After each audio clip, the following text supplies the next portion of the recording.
Yeah, I've actually wanted to talk about something that's really stayed with me during African Cup of Nations because I kept ranting about it to almost everybody around me. And I'm sure you know how strongly I feel about things like this. It's this way football fans, especially us, treat players when one or two things go wrong. And I don't think we realize how quickly we turn on people, like really quickly.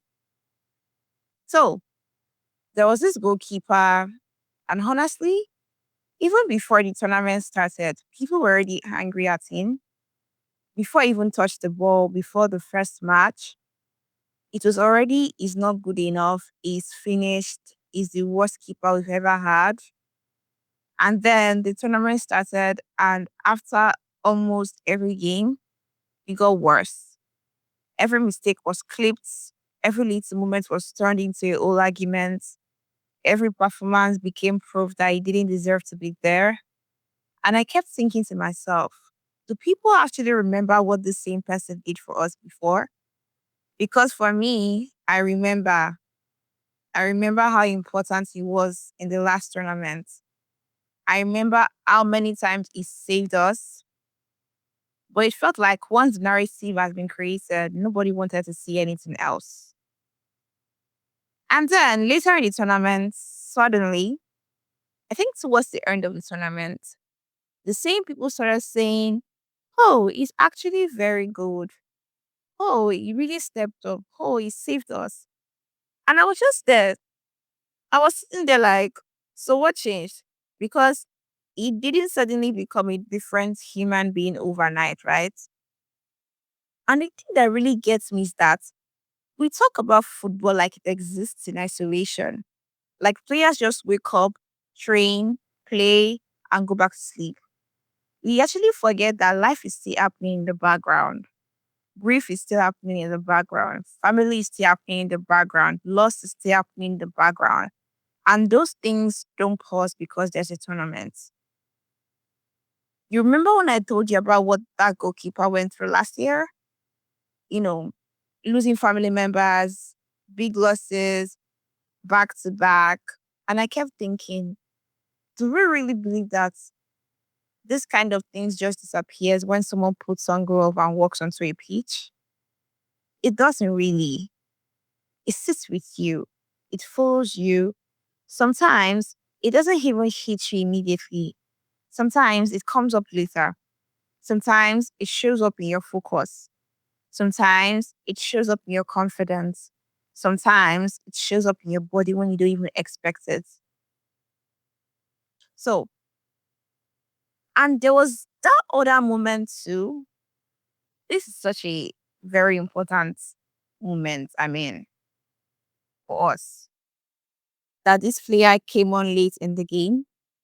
It was a penalty shootout. Everything was on the line. And people said he played it casually, that he didn't care, that his body language was wrong, that it wasn't serious. And I remember saying to you that, and I remember saying, I don't think that's what it looks like. To me, it looks like pressure, real pressure, because I don't think a player would want to lose that match or lose a game like that. I mean, who doesn't want to progress to the finals, right? It's important for his career. It's important for their career, right? So to me, it doesn't look like it wasn't serious. To me, it looked like pressure, new pressure, the kind of pressure when your body stops listening to your head. Because in that moment, it wasn't just a penalty, right? It was, if you miss, you are the reason. A whole country is watching, a whole nation is waiting. That's not normal pressure. And what really bothered me was when people started acting like missing in big moments means you are suddenly not good anymore. As if football history hasn't shown us this opposite, right? We have literally seen some of the best players in the world miss penalties in massive moments. We have seen Harry Kane miss under pressure. We have seen Cristiano Ronaldo miss under pressure. We have seen Lionel Messi miss under pressure. So I mean, we see them miss a lot of players, right? Miss. So why do we pretend that when it happens to our own players, it suddenly means they are useless? This is really the point I want to make in this episode. A bad game does not mean a bad player. It doesn't really. And I think we need to actually get this. And I feel like football culture has forgotten that. If a player has been consistent, if a player has delivered before, if a player has shown quality again and again, and suddenly their form drops, the first question should not be, what's wrong with him? It should be, what might be going on with him? That question doesn't excuse poor performance, but it humanizes it, right? Because form is not just physical, confidence is not just technical. Your head matters, your emotional state matters, what you're carrying matters.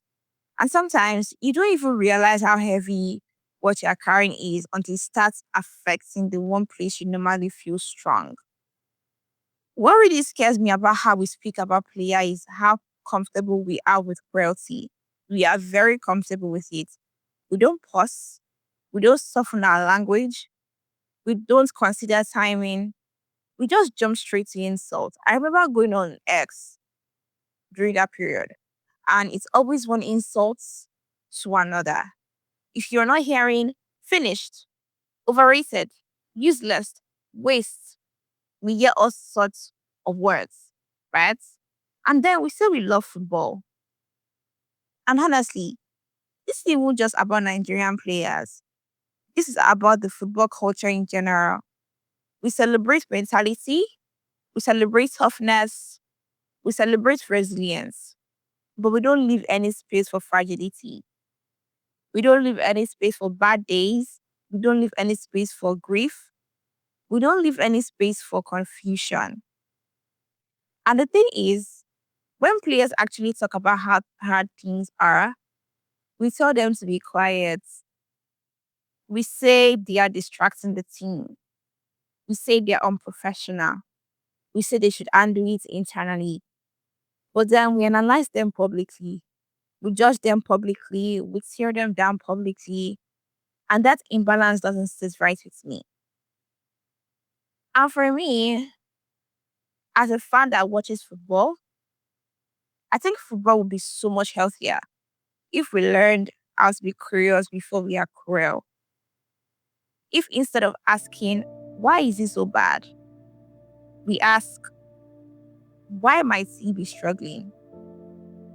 Because the truth is, most of us know what it feels like to have a season of our lives where everything feels heavy, where you are still showing up, still doing your job, still trying, but something inside you is tired, or distracted, or hurting, or unsettled, and you're just trying not to fall apart in public.